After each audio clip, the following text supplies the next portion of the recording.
In this video, we'll learn how to use images as stencils here inside of MARI. Okay, so in the last video, we learned about the paint through tool, and we used it for some projections for the face.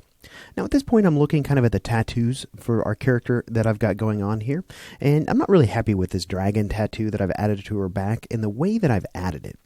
So what I'd like to do is I'm going to jump over here inside my skin group inside the diffuse layer stack, and I'm going to hide this tattoo color layer for the time being. Now I've made another demo layer here at the top of this tattoos group, so we'll be working on that demo paint layer for this particular video. Now when MARI hides that information, it's going to hide some of the feather shading as well, but that's okay. We're just going to do this temporarily, and I want to just go ahead and quickly switch to the paint through tool again. Again, that's the keyboard shortcut U, and you can see I have a pretty interesting image loaded up here. I've gone ahead and drug this dragon artwork into my image manager, and you'll find this inside your images folder.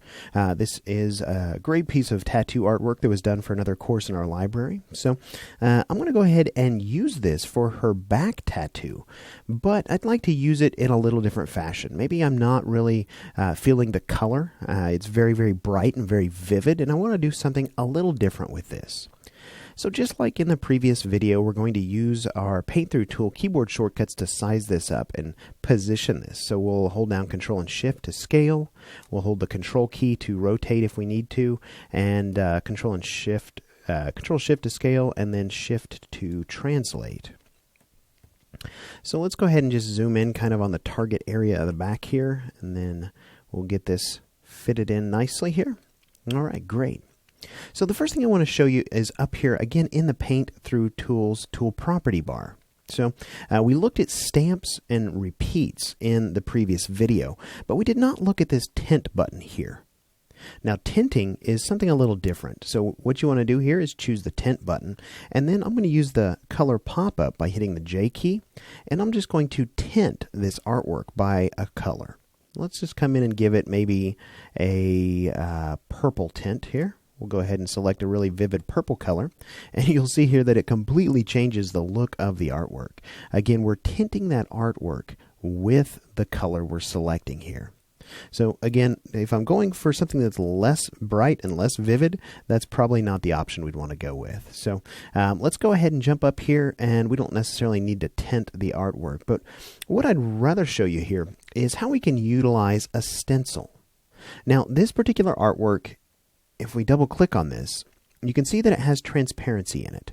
If I zoom in on this, you can see the transparency grid around the dragon. So this is a file format that was able to save that alpha channel inside of the image. And you can see that's reflected around the dragon. We're able to see the skin tattoo. So when you're dealing with an image that has transparency like this one, you can utilize some of the stencil options with the paint through tool. Right now, by default, we're set to no stencil, but watch what happens if we just simply set this to stencil. Now, if I come in and immediately start painting, remember I had that really bright purple color selected. What we're essentially doing is everywhere that there is an opaque pixel inside the image, we're applying a color of paint. So if we just wanted maybe a silhouette of this dragon, this would be a great way to do this. We could actually come in and instead of choosing a purple, we could choose a really dark, maybe black color. And we could come in and get a nice stencil going here. Something like that. So that way we could get maybe a silhouette of the dragon. Now this is a pretty versatile tool, so what we could do is we could choose to maybe do that in an opposite way. So let's go ahead and clear our paint buffer here. And remember the keyboard shortcut for that is Control-Shift-C. And I'll come in and choose an inverted stencil. So what this will do is it'll apply the paint anywhere that there are transparent pixels. So opaque pixels will be left out. So we could come in here and actually paint in kind of the negative space around the dragon in this particular example. So this could be kind of cool maybe if we combined that with a little different brush. Maybe we came in here and used, let's just choose maybe, there's a brush called Puffy Pom Pom in here somewhere.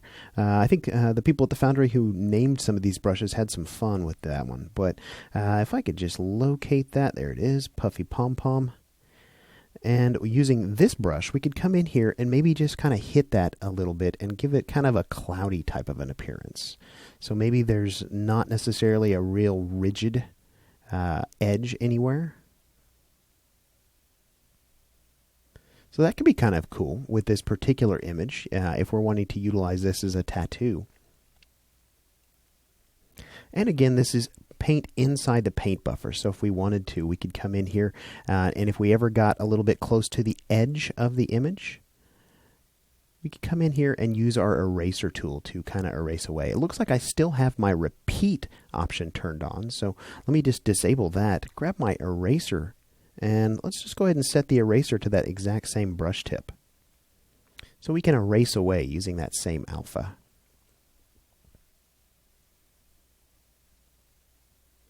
And we could come in here and just kind of bang this up a little bit. It doesn't necessarily need to have the entire silhouette of the dragon there. So this is sort of an alternative way that we can use an image that has transparency to create an interesting effect. Again, utilizing the stencil. Now again, I mentioned that I wasn't really happy with that vivid colored dragon, but we're able to get a pretty cool effect using this inverted stencil and that exact same image. All right. So instead of baking that down, I'm going to go ahead and clear that off again because there's a couple more stencil modes that I want to show you about here. So if I tap the U key again to go back to my paint through tool, and I'm going to tap the N key on my keyboard to go back to the last used brush, which in my case was the default brush. And let's come over here and instead of using inverted stencil, let's use luminance. Now luminance is pretty cool. It's going to look at the light and dark values inside the image. So by default, using just luminance, what it's doing here is it's taking and it's painting dark values into some of the lighter areas in the image. So you can see here some of those highlights are ending up looking sort of like shadows. And essentially what that's doing is it's giving us sort of a almost like an X-ray type of an appearance. So we could come in here and we could proceed along this path, really getting kind of an interesting type of an effect with that painted image. And I'll just make my brush a little bit larger. Whoops, switch to the wrong tool. Let me hold the R key to increase the radius. And we'll just quickly come in and drop a good deal of paint down at once. So again, kind of an interesting way to use the exact same illustration for this tattoo. And again, this is something that I could live with. This is something that looks kind of unique and looks like something that could be a tattoo.